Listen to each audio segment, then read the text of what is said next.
ça va? Ça va? À peu près? Non, ça va. D'accord. Échanger quelques mots, pouvoir simplement se regarder dans les yeux, c'était impossible il y a encore 3 semaines pour Christian et sa maman. Face à l'épidémie de coronavirus, l'EHPAD où elle réside a dû fermer ses portes aux familles. Une séparation forcée, un drame pour les proches autant que pour les personnes âgées. Je pense que c'était encore plus dur pour elle que pour moi. Parce que déjà le fait d'être en EHPAD, c'est un petit peu délicat lors de l'entrée en EHPAD pour les personnes âgées. Alors le confinement, et notamment le confinement en chambre, et moi j'avais l'habitude de venir tous les 2 jours la voir. Donc 1 mois et demi de séparation, c'était dur. Voilà. Ouais, alors là je ne peux pas faire grand-chose. Depuis le 20 avril, les visites sont de nouveau autorisées à l'EHPAD Imleuch à Strasbourg.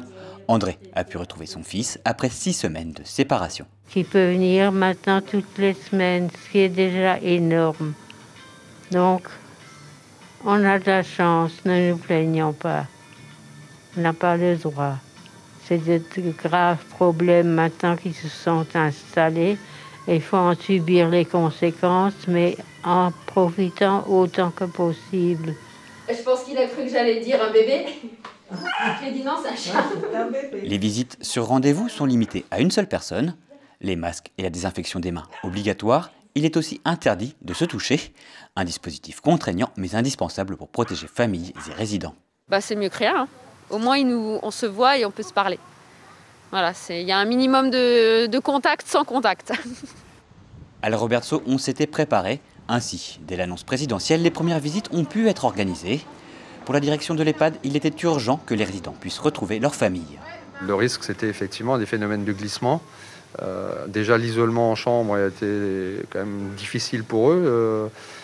Ça coupe un peu les liens sociaux par rapport... ils mangent quand même à 3 à 4 à table, donc ça crée du lien social. Et là, c'était l'isolement, avec en plus l'isolement des familles.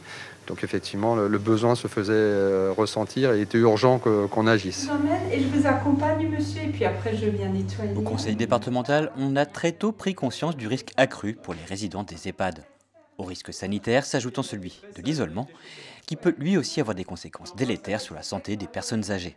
On avait commencé d'abord avec la possibilité, à travers justement les tablettes, de recréer du lien, parce qu'on voyait bien que le téléphone c'est compliqué, qu'il y avait aussi des personnes âgées qui dépérissaient parce qu'ils n'avaient plus de lien direct, ils étaient dans un isolement profond. Et puis ça c'était la première étape. Et à la demande des établissements, on s'est dit on pourrait organiser des rencontres tout en protégeant les aînés.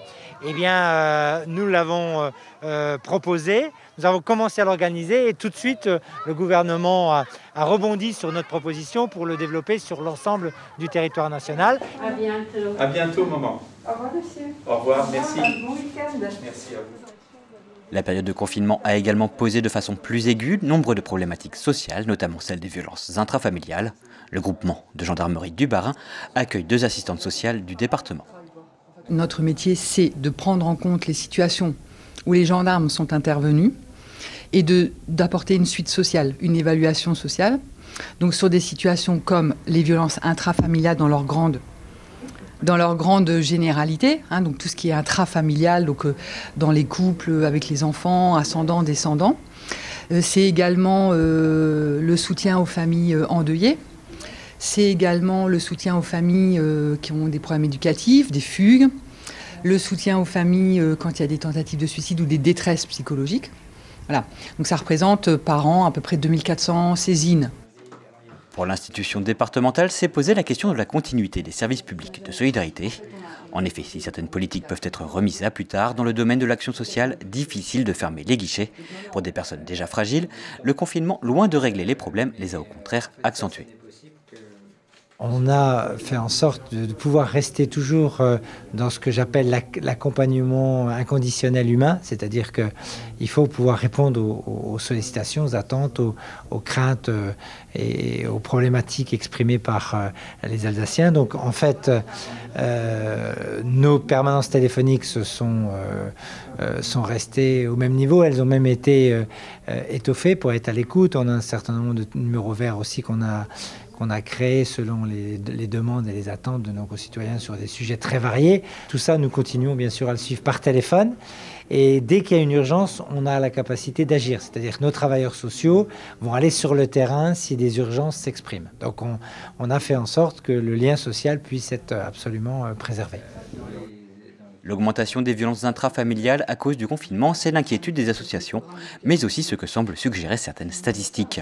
Pourtant, la gendarmerie du Bas-Rhin constate de son côté une diminution sensible des faits de violences conjugales donnant lieu à des procédures judiciaires, un indicateur que l'on pourrait penser encourageant, qui ne satisfait pourtant pas les gendarmes. Le fait de constater cette tendance baissière ne nous satisfait pas, rapporté notamment donc, aux conditions qui sont celles actuellement du confinement des familles, donc des victimes potentielles de leurs enfants. Je citerai pour exemple potentiellement la difficulté plus grande que les victimes auraient à se déplacer pour se présenter dans un service de gendarmerie ou auprès du réseau d'alerte tel qu'il est mis en place actuellement, notamment par rapport aux pharmacies ou à certains commerces. Des procédures moins nombreuses, mais pour des violences plus graves. La gendarmerie observe également une augmentation des interventions au domicile pour des conflits conjugaux ne donnant pas lieu à des suites judiciaires.